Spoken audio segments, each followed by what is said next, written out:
26,000 பேர் தான் இந்த நாட்டில் சமஸ்கிருதத்தை பேசுகிறார்கள் என்பது அவர்கள் கொடுத்த அறிக்கை தான். 26,000 பேசுகிற மக்கள் பேசுகிற சமஸ்கிருத மொழிக்கு இந்திய நாடாளுமன்ற கட்டடத்தின் வாசலில் கல்வெட்டு இருக்கிறது.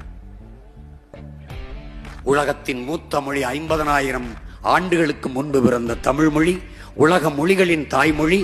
என்னரும் தமிழ் மொழிக்கு ஒரு அங்கீகாரமும் இல்லை. இதை கேட்காது 40 பாராளுமன்ற உறுப்பினர்கள் என்ன பண்ணி கொண்டிருக்கிறார்கள்? முதலமைச்சர்ல இருந்து அமைச்சர்ல இருந்து எங்களுக்கு காசு தர மாட்டேங்கிறாங்க, நாங்க வாத்தியாருக்கு சம்பளம் போட முடியல, நாங்க என்ன பண்ணலாம் ஏது பண்ணலாம்.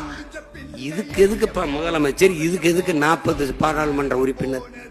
எதற்கு புலம்பிக் கொண்டு நிற்க? எதற்கு உங்களுக்கு அதிகாரம்? எதற்காக?